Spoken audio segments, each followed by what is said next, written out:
U zhvillua seanca në gjykatën administrative një kërkesë e Velie drejtuar gjykatës për të hequr le të themi prokurorin Olç Dado pasi sipas tij ka konflikt interesi, por ka edhe të tjera elementë në këtë histori. Duraj, jeni se së bashku tani çfarë po lexon këtu përplasje të Veliejt me prokurorin, një nga prokurorët e çështjes, është Olç Dado dhe Altin Dumani, ka ndonjë kërkesë të bazuar në logjik? Për mos qenë pjesa i le të themi prokurori kësaj çështje. Kur ka filluar hetimi, apo më tepër jo hetimi, por ndalimi i zotit Veliaj, aty ne kemi parë një lloj strategjie të zotit Veliaj lidhur me përplasjen që ka krijuar me prokurorin, pra me njërin prej tyre, me zotin Dado. Fillimisht ai në seancën e parë të komunikimit të masës së sigurimit personal, e ka akuzuar atë se po e bën për inat personal, sepse nuk i ka dhënë një leje ndërtimi. Pra ky i ka kërkuar leje ndërtimi dhe zoti Veliaj nuk ja ka miratuar dhe po ecën për shkaqe inatçore, po e arreston dhe po e ndalon përpara zgjedhjeve parlamentare. Më pas kemi patur një lloj agresioni edhe nëpërmjet komunikimit që zoti Veliaj bënte me familjen, me njerëzit e familjes ku aty e shante prokurorin Dado. Natyrisht që përveç saj ai kërkonte pra nga një person i cili quhej redaktori, por nuk e kuptuam asnjëherë se cili ishte redaktori, me të cilin zoti Veliaj komunikonte, pra duhet komunikoni me redaktorin. Kjo ka qenë gjithë ai komunikimi, nëse ishte zoti Rama apo ka qenë një person tjetër.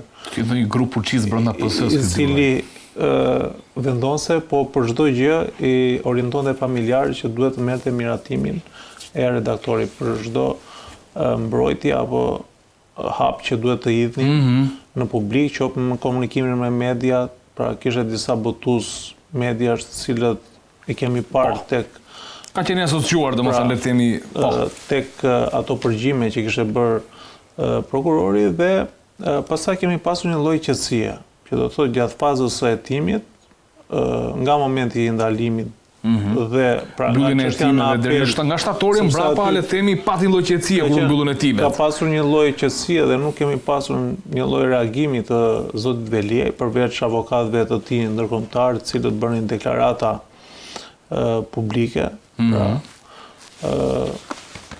Kemi parë një lloj stanjacioni të zotit Veliaj, ndërkohë që na vjen një padi për shpalljen të pavlefshme të emërimit të zotit Olç Dado. Pra,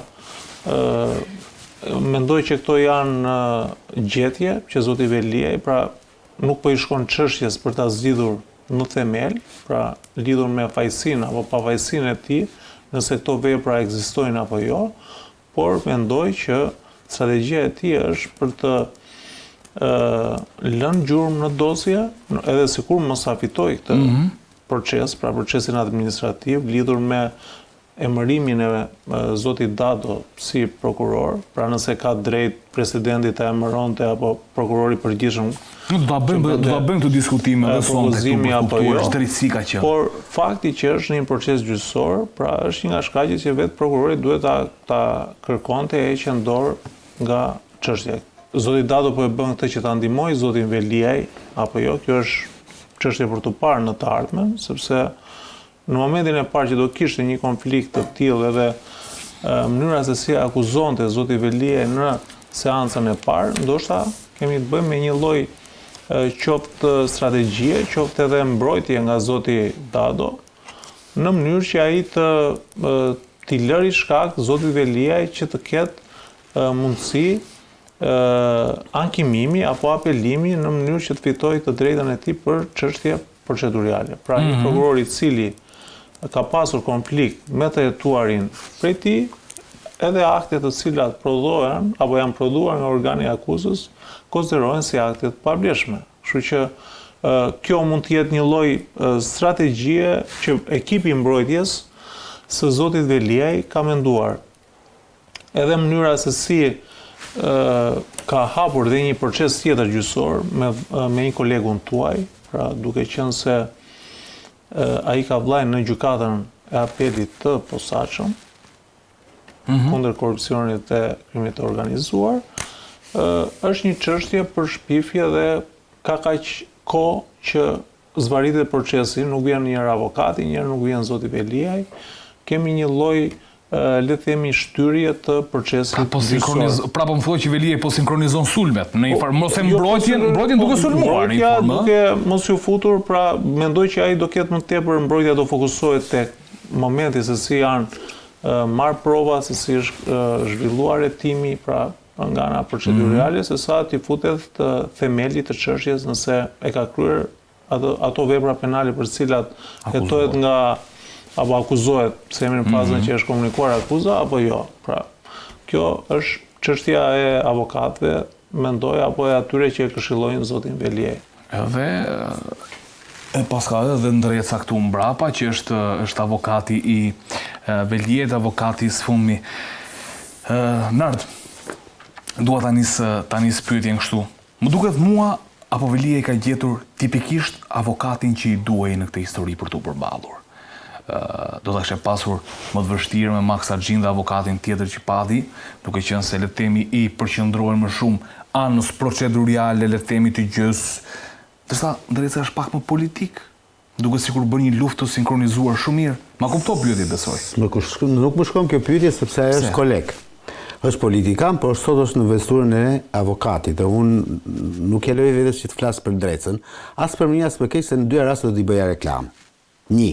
Okej, mirë. Okej, më dëgjoj pra. Po pyetja bën të sens pa. Jo, nuk thash se pyetja është e gabuar. Përgjigjja ime nuk mund të jetë. E kuptova. Duhet të jetë subjektive. Unë nuk mund të flas për një koleg të them sa burri mirë apo sa burri keq është. Le të jetë si doj. Prapë në dy rastet ai do t'i bëja reklam. Teorikisht, praktikisht Rën Veliaj mund të marrë 1001 avokat. Hiç njëri bëj tjetër. Në procedurale e tij. Thelbi i gjës për shqiptarët, për ata të cilët ne flasim, për ata që bën a ka bërë ky vepër penale ky zotëria Rën Veliaj? Unë si qytetar them, jo ka bërë, po ai ka pak aq akuza sa i kanë dhënë. Pra, si qytetar, nëse sot aty kanë dhënë, ai ka mbi kurriz 13 akuza, unë do i kisha dhënë 333. Sepse i ka bërë më ai njëri, ai dhe shumë tjerë, si puna e tij. Kështu që unë për këtë nuk kam dilema. Si qytetar. Si avokat, si që mbron drejtësa do ta mbroj edhe unë, po të më merrte, të siguroj për këtë punë se këtë punë kam unë. Njëjtën gjë, dhe nga ana procedurale, njëjtën mënyra se si po qaset Rën Veliaj është në të drejtën e zotit të tij. Pyetja ime se nuk e vazhdojnë dot, dhe unë kisha një pyetje për shembull, ti do e mbroje do si ndreca apo nuk je dot të njëjtin kontekst politik të mbrojtjes? Jo, unë do ta mbroj një lloj sepse unë jam avokat. Albani është avokat, ne do bëjmë punën tonë dhe nuk ka lidhje fare kjo me çështë. Mënyra se si artikulon njëri apo tjetri. Mënyra se si gjen tjetri dikush apo tjetër kush për ta mbrojtur, pastaj është edhe çështje karakteriale, më nuk është çfarë të mund të përshtatësh si avokat. Ajo që po ndodh në gjykatën administrative është, me thënë drejtën, domethënë, është ligjore, por po më duket se po jepet një kontekst i cili mund të marrë trajta të frikshme për te i procesit që ka nisur. E para, më dëgjoj me kujdes. E para njëherë nuk më bëri sens fare që gjyqtari Azmi Balliu e vazhdoi këtë procedurë. Edhe 20 ditë kohë? Po. Unë prisja që të përfshin edhe KLP-n, Këshillin Lart Prokurorisë. Unë prisja që ai ta pushonte sepse objekti, mënyra se si ishte ngritur EPD nuk qëndronte. Logjika ime. Mënyra se si ishte ngritur nuk qëndronte. Pra Veliaj kërkon të shpallin lloj të pavlefshmërie mbi emërimin e Olzdados si prokuror. Më dëgjoj që ta shpjegoj. Në prokurorin ka qeverinë e vet, prokurorët, ka KLP-n. Mbi KLP-n është ILD-ja. Qofse ti kemi diçka kundër një prokurori, ti ndjek rrugën administrative. Dhe rruga administrative është KLP ILD. Ai shkon këtyre dyja. Po, nuk e pse shkon tek gjykata administrative. Sepse ai nuk është se ka prodhuar një akt administrativ që të duhet goditet ky akt administrativ. Gjykata administrative shkon për të goditur një akt administrativ. Çfarë akti administrativ ka prodhuar? Okej. Këta thonë, akti administrativ qëndron në mënyrën e emërimit të këtij ati zotërisë. Po, për presidenca, duro tani. Atëherë shko dhe këtë gjë kërkoj nëpërmjet KLP-s dhe ILD-s. Dhe sepse ata në fund ditës e kanë të drejtën për ta shkarkuar. Se nëse ti thua që ky është emëruar në mënyrë të padrejtë, kush do ta shkarkojë këtë? Këshillarti i prokurorisë. Këshillarti i prokurorisë dhe ILD-ja. Po. Atë pse ti kinse e anashkalon këtë? Pse? Ashtu. Do vim këtu, ashtu. Dhe e dyta, se më keqja e di kush është këtu. Mënyra e ligësht, po shumë një ligësi e papar, nga qasja e përfaqësuesit të presidencës në seancën gjyqësore. E di çfarë tha presidenca? Çfarë tha aty? Neve tha ase mohojmë dhe ase dënojmë. Pra, shmiratuar me një dekret, edhe një letër shoqëruese. Po pra, po as nuk e mbrojti se ti mbron presidencën si institucion, ti nuk mbron pa mirë topin, si president që ka dhënë vendimin aso kohë. Dakor jam po. Ti e di buzëqesh, ja? Po ecë po tash, sqaro. Pra, ti duhet të mbrosh institucionin e presidentit. Dhe të thuash pavarësisht se çfarë bër ka qenë mënyrë emërimi në kohë. Dekreti për këtë prokuror ka qenë sipas ligjit kohës.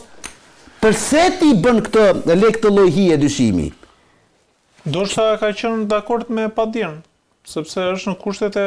Po për çfarë shkon? Do të thotë që fakti që aty një presidenti më parë ka bërë emërim, do të jetë dakord. Po flas për institucionin, po flas për bamirin. Po kemi shumë institucion, pra ne kemi shumë gjyqe që... Do të thotë që ti po shkon presidencë aty po shkon dhe po ti bën në freskun e Erion Veliajt. Këtë po më thua. Nuk i bën freskun, por ai ndoshta nuk e lën në shpim gjykatës sepse mendon rasti më i keq. Ti e pal aty o zotëri. Po zotë mbrosh ti çdo vendim që është në mënyrë të padrejtë. O zotëri, ku është i padrejtë vendimi atë është ti ke pasur gjithë kohën se ti suvuret një president. Po nuk e revokon do presidenti atë. Po e kishe çuar konstatimin aty duhet ta bëj. Konstatimin ku do ta bëjmë në gjykatë administrative? Po në rasti për ta bërë. Ata do ta shpallit pavlefshëm. Konstatimin absolutisht pavlefshëm. Ta akti dhe pastaj do. Ore, nuk e ai do shkarkohet. Të shkarkohet kur të shkojë te KLP dhe te ILD-ja, mos e nuk e shkarkojnë dot gjykata ato, o zotëri. Dhe një herë tjetër. Ndoshta e di, unë nuk e di pa di, nuk i di prova, po mendimi im ata do ta kenë zauruar rrugën administrative. Jo, pra jo. Nuk e besoj që kanë shkuar direkt në gjykatë. Ore, po pse e thiri gjykata kam përshtypjen mos ka. Pse i dha 20 ditë kohë dhe thiri KLP-n. Mos ka të drejtë duraj për këtë letër se kam përshtypjen Velia dërgoi një letër vjet KLP-s dhe ILD-s. Po nuk e di ka qenë për emërimin apo jo. Më lër vetëm një sekond ta konstatoj. Dhe ju vazhdoni këtë diskutimin, se gjyqtari që tha fusni dhe KLP-n tani kote thanë. Mos fol kot më tani sepse edhe një ndoshta edhe juve ju keni pasur shumë raste me shtetin ku ka pasur një vendimarrje të padrejtë, qoftë për largim nga puna, apo qoftë ne na ndodh shpesh në apel. Pra shkojnë çështje kot. Edhe pse juristi thotë që unë e di pse që ju keni të drejtë, por ne e çojmë se ne kështu duam që ta zvajsim procesin. Nuk ka lidhje fare kjo me këtë që po them. Ne shoqërisht që kemi një jurist të presidentit, i cili të paktën minimalisht ai nuk po mban anë. Pra ja lë gjykatës. Si s'po mban anë më? Ai po mban anën e Erion Veliajt, më çfarë po thua? Po ju thoni që nuk ka bërë asnjë lloj reagimi. Po pra është ligësh thash, ka një ligësi të papar sepse po ja po ta shpjegoj do më dëgjosh apo jo? Jo, nëse ai mendon që ky është një emërim i padrejtë. Ore, ke shok atë të presidencës që po e mbron se s'po e kuptoj tani. Unë nuk e kam shok. Po çfarë? Po di kush ishte më. Se aq është Shqipëria, mund ta kem edhe një orë se di, nuk e di kush është juristi i presidentit. Por ideja është Giganti Rusmali është e drejton presidencën, më ai me juristi, ai që neve na jep mend gjithë kohës. Po mirë, ndoshta në këtë rast ai mendon që emërimi është i padrejtë. Gjykimi im. Po pa e ditur, nëse ato janë të vërteta. Ore, edhe një herë po them, edhe një herë. Se nuk e di çështjen që them me saktësi. Më dëgjoj një sekond. Unë flas për institucionin, nuk flas për lakenj aty që vjen vërdall. Mund të bëj një pyetje, nëse kjo vendimarrje e emërimit do ishte e padrejtë. Ty si do mendoje, më mirë një jurist që nuk shprehet apo një jurist që do mbante një anë të padrejtë? Atëherë, nëse kjo ka qenë e padrejtë dhe i Giganti Rusmali apo cili do qoftë, se s'dua ta bëj personazh, e ka ditur këtë që pas ka qenë e padrejtë, nga ana qytetare po nga ana institucionale e ka pasur përgjegjësi, jo detyrim, po dhe përgjegjësi që të shkonte të acionte të KLP dhe të LD-ja, se ky Olzdado është bërë në 2008 prokuror dhe në 2020 vajti u bë prokuror i Spakut. Pra ka kaluar ca filtra ky zotëria. Rregull? Po fakti që ka kaluar filtra nuk do të thotë që ato kanë qenë filtra të saktë. Pse ne kemi shumë filtra që po na rezultojnë që janë të durat. Tani Nardo, ajo Me do gjitha të tani po fliset gjatë tjetër. Jo. vazhdo. Atëherë, ju të dy keni të drejtë në këtë histori se po ju dëgjoj me shumë kujdes. Ti thua që përfaqësuesi ligjor i presidencës duhet të mbronte institucionin sepse aty punon dhe thotë, shiko, zotëria, në atë vit është dekretuar ka marrë dekretin për të emëruar si prokuror, më bazë të ligjit aq e kaq, ka dhe një letër shoqëruese. Dhe ka një gjë tjetër, dhe më gjej sekond tani se u do të dal gjiku, po ju kufusni ato e pas e nxjinin në tjetër histori. Sepse ti ose e mbron presidencën, ose nëse kjo do bie që presidenti i asaj kohe, Bamir Topi, të shkojë për djegje penale. Ose të hetohet minimalisht për mënyrën e dekretimit të këtija. Po prodhoni një situatë vështirë Velia me këtë histori tani? Prit se nuk e ka për ata Velia. Më dëgjote se duhet ta mbyll këtë se kam shkruar 4-5 pika për këtë arsye. Jepi.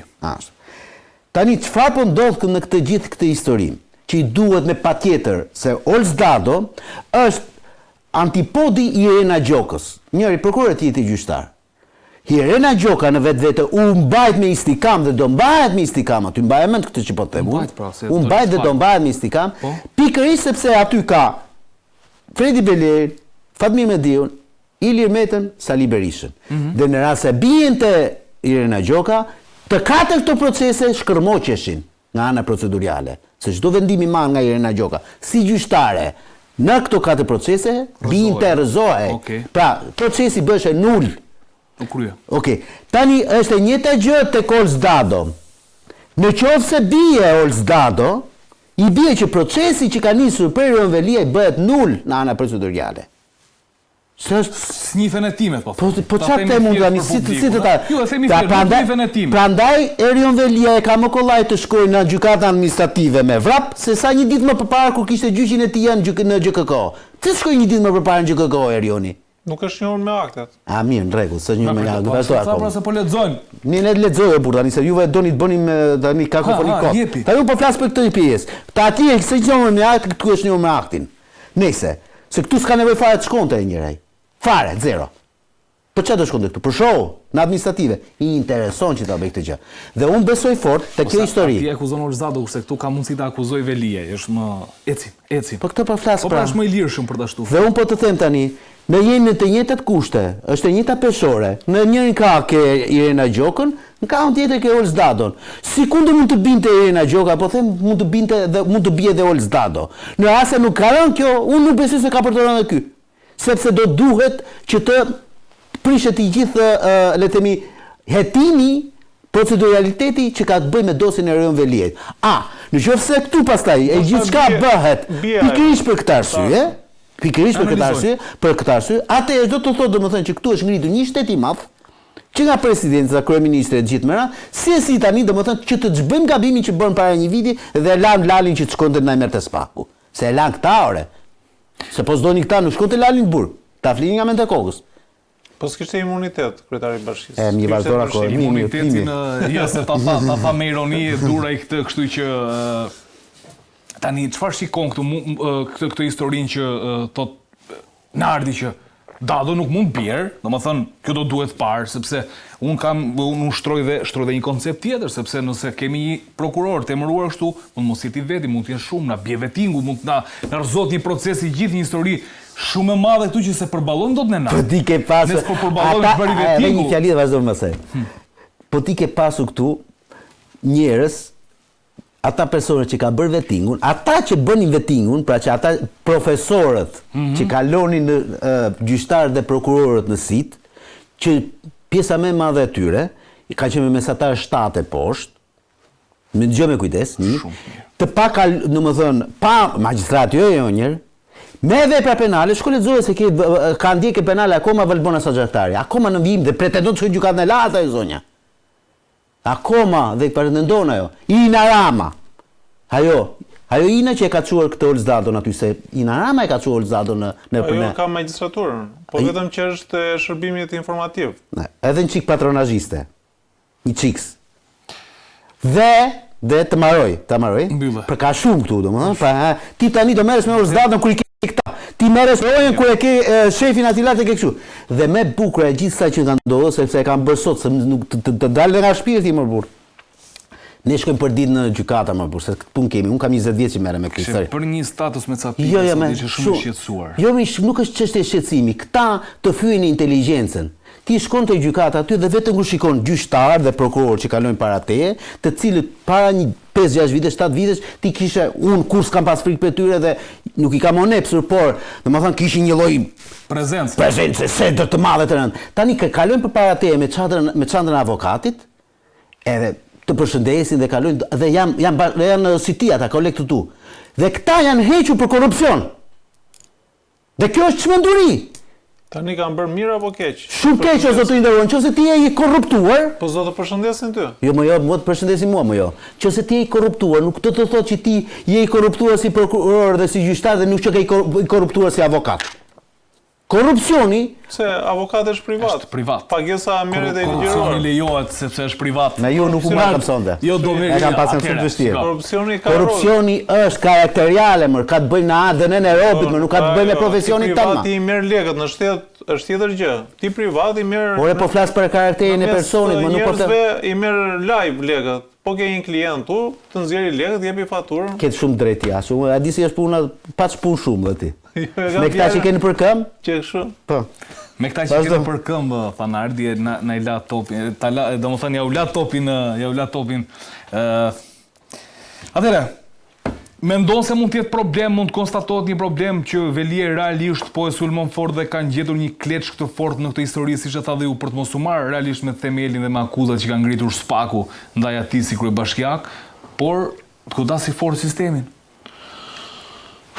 Tani kjo e dyta nuk më duke, sepse gjatë fazës që zoti Velia nuk kishte cilësinë e personit në hetim, apo qoftë aty në akuzë, ai ka qenë thjesht një qytetar, por në statusin e personit i cili kishte dieni për veprën penale dhe në gjithmonë kur shkonte në SPAK, shkonte i qeshur, kur dilte i buzëqeshur, dhe ajo shpreha e famshme që sapo takova kisha takim kolegët e mi, pra jepte një lloj sfondi komunikimi mes miqve dhe aty shkonte ndryshe nga politikanët apo zyrtarët e opozitës. Kjo ishte në pamjet parë. Kështu që nëse ka pasur qëllim që t'i dali sistemit kundër, atëherë bie me këtë sjellje të zotit Veliej në momentet që ai shkonte, hynte dhe dilte te Spaku. Po burgu është i rënd, Durej. Burgu është i rënd, në një moment dhe i del sistemi se është i vështirë burgu. Lëre çfarë themi me shprehjen burgu është për burra, se nuk ka burra aty, e kupton, janë kategori tjetra ata që e përballojnë burgun, për të qenë sinqert. Kështu që prandaj them që mos ndoshta ka reflektuar dhe po e godet sistemin. Natyrisht që burgu thonë është një universitet, pra kushdo që bën minimalisht 2 vite burg, është një lloj sikur të bësh një universitet 3+2. Mos ja u thoj këtë qytetarëve se mana. Jo, mos ta nxit. Pra kemi miqë shok të cilët kanë vuajtur dënimin dhe ata kanë krijuar një botë kuptim tjetër, e kuptoj, patjetër. Por reflektojnë kusht, sepse prandaj është rehabilitim, edhe për shkak të prandaj është rehabilitim. Njerëzit bëjnë gabime, nuk është se ne jemi të pagabueshëm, por e rëndësishme është që ta kuptosh gabimin dhe të ndryshosh. Pra, Velia e ka kuptuar, domethënë mendon se ka gjë për të kuptuar Velia këtu, sepse këtu duhet dalun tek reagimi i Veliet, që ka gjetur diçka në këtë histori për t'u kapur, për të mos u marrë me atë që u thatë pe themelin. Po gjesh çdo gjë të mundshme procedurale. Patjetër vetë mënyra se si qëndron edhe vetë avokati ka thënë që vetë zoti Velia i ka marrë dosjen dhe po analizon çdo paragraf të tij dhe po lexon çështje, mendoj që patjetër ai po shikon çështjet me detaje dhe tek mënyra se kush janë ata të cilët po e hetojnë dhe po e gjykojnë zotin Veliaj, kështu që fakti i ka sjell zotin Dado, mendoj që zoti Dumani besoj nuk i ka gjetur ndonjë gjë për ta kundërshtuar edhe për ta çuar qoftë në gjykat, por edhe për të kërkuar përjashtimin e tij. Në asnjë moment ai nuk ka kërkuar përjashtimin e zotit Dumani nga hetimet, pra vetëm për zotin Dado. Kështu që këto janë hapësira ligjore që kushdo do t'i shfrytëzonte natyrisht për së pari për interesin e tij personal të këtij gjykimi, po patjetër që nëse këto janë të drejta dhe do t'i qëndrojnë edhe institucionet do të reagojnë dhe do të vendosin që emërimi është absolutisht i pavlefshëm, patjetër do të sjellë një impakt pozitiv edhe për të institucion kaq të rëndësishëm, sepse po na dalin edhe në gjykatën e posaçme, por edhe në prokurorinë e posaçme, po na dalin prokurorë cilët apo gjyqtarë cilët nuk e kanë merituar qenien aty, ashtu sikurse në sistem kanë kaluar shumë prej atyre cilët nuk e kanë merituar, pra nga eksperienca personale si avokat, dhe kemi shumë prej tyre që janë larguar dhe prapë nuk e kanë merituar, ashtu sikurse kemi disa prej tyre që e kanë merituar shkarkimin. Pra, kjo është problemi i madh në Shqipëri, mënyra se si u zhvillua ky proces i rivlerësimit të magjistratëve për të ardhur keq, por kjo nuk do të thotë që fakti që këta janë larguar nga sistemi, që ne t'i shikojmë si armik të popullit dhe si njerëz cilët duhen qëruar nga shoqëria jone e tjera me radhë. Përkundrazi ndoshta armiqt janë brenda sistemit. Kështu që unë mendoj që mënyra se si u ngrit dhe këtu po na dalin që ka qenë antare e komisionit dhe kryetare e KPK-s zonja motra e zonjës Balluku. Pra, edhe mënyra se si ajo po mbron, pra mënyra se si qaset me publikun, mënyra se si janë emëruar dhe shumë antarë të cilët nuk e kanë merituar qenien aty, tregojnë që ky ka qenë një proces i telekomanduar. Pra, ka qenë nga qeveria apo nga opozita, atë nuk e dim, sepse edhe mënyra se si është emëruar, pra mënyra se si janë votuar ata kanë qenë me konsensusin e Partisë Socialiste, Partisë Demokratike dhe Partisë Lëvizje Socialiste për Integrim. Të gjitha këto parti kanë pasur njerëzit e tyre në këto komisione, qoftë në KPK dhe qoftë në KPA. Dhe mendoj që edhe këta që janë skartësuar nga sistemi kanë qenë ata më të pabindurit ndaj këtyre forcave politike. Durej, falenderit për këtë shpjegim. Sigurisht ne kemi diskutuar dhe e diskutojmë çështjen e reformës së ri, si ka problemet e veta